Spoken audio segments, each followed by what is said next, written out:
নমস্কার, আমি অর্পিতা। এটা আমার ফার্স্ট একটু বড় ব্লগ বলতে পারেন। তো লাস্ট আমার যে উইক অফটা ছিল সেই উইক অফে চলে গেছিলাম এসপ্ল্যানেড। বহুদিন থেকে মানে মাস দুয়েক থেকে আমি কন্টিনিউয়াসলি আমরা শুনছি দেখছি যে ফুটপাতের দোকানগুলো তুলে দেওয়া হচ্ছে, ফুটপাতের দোকান আর সেরকম নেই। তো সেটা দেখতেই আমার বেসিক্যালি এসপ্ল্যানেড যাওয়া, যে এখন সেখানে কি সিচুয়েশন, সেখানে আদৌ দোকান আছে কি নেই। অনেক ভিডিও ব্লগে দেখতে পাচ্ছি যে আছে, সেটা নিজের চোখেই দেখতে যাওয়া। তো অপেক্ষা করতে করতে মেট্রোতে বসে পৌঁছে গেছিলাম এসপ্ল্যানেড। তো গিয়েও সেখানে দেখলাম প্রচুর ফাঁকা হয়ে গেছে দোকান, অনেক দোকান নেই সেখানে। রাস্তার পাশে কিছুটা টাইমের জন্য দোকান থাকছে, আবার খানিকক্ষণ পর দেখছি তারা উঠিয়ে নিচ্ছে। আমার কষ্ট লাগছিল এই মানুষগুলোর জন্য যারা 1 বছর ধরে অপেক্ষা করে এই দুর্গাপুজোটা কখন আসবে এবং আমরা সেখানে যাব শপিং করতে। তো সেখানে যখন দেখছিলাম অনেক দোকান নেই, ফাঁকা হয়ে আছে, কিছুটা খারাপ লাগছিল।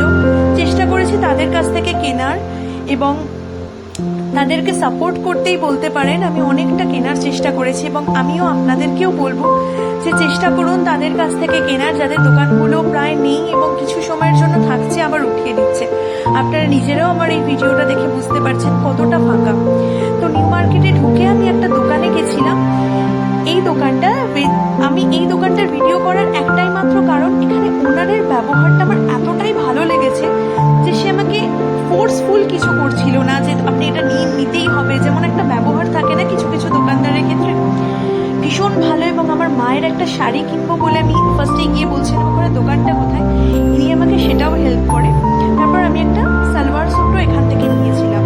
তো সেই কারণে, আর এখানে এত ভালো কালেকশন ছিল, আমার ভীষণ ভালো লেগেছে, এতটা রিজনেবল প্রাইসে ওনারা দিচ্ছিলেন। তো আমি দামটা মানে ওনাদের কার্ডটাও নিয়ে এসেছি, যদি আপনাদের মনে হয় তো আপনারা এখানে কল করতে পারবেন। এসপ্ল্যানেড যাবো, নিজাম যাবো না, এটা তো হতেই পারে না। আমি যখনই যাই এসপ্ল্যানেড তো আমি নিজাম অবশ্যই যাই। তো অ্যাজ ইউজুয়াল ওখানে গেছিলাম, গিয়ে আমার ফেভারিট এই রোলটা, যেটা আমি কলকাতায় যখনই কোথাও কিছু খাই এইটার মতন টেস্ট আমি কিছুতে পাই না। তারপরে আমার বন্ধুর সাথে গেলাম মান্যা বাড়ি, ওর গিফট করার জন্য কিছু নেওয়ার ছিল। এই পাঞ্জাবিটা ছিল খুব ভালো, ওখানে কালেকশন ভীষণ ভালো, আর ওখানেও সেলস স্টাফদের বিহেভিয়ার ভীষণ ভালো। আমাকে যিনি দেখাচ্ছিলেন ওনার নাম সত্যনারায়ণ, উনি বলেছিলেন, সারনেমটা আমার জানা হয়নি। এই মানুষটা ভীষণ ভালো ব্যবহার, আমাদেরকে প্রত্যেকটা বার বুঝিয়ে বুঝিয়ে দিচ্ছিলেন যে এটা নাও, এটাই ভালো লাগবে। তো অ্যাজ ইউজুয়াল আমরা ওখান থেকে নিলাম। তারপর শিরা মার্কেটে গেছিলাম, দুর্গা ঠাকুরের মূর্তিটা ভীষণ ভালো লাগে। এরপর শুধু একটাই কথা বলার, আমাদের মানসিক পরিস্থিতি কারোর সেভাবে ভালো নেই।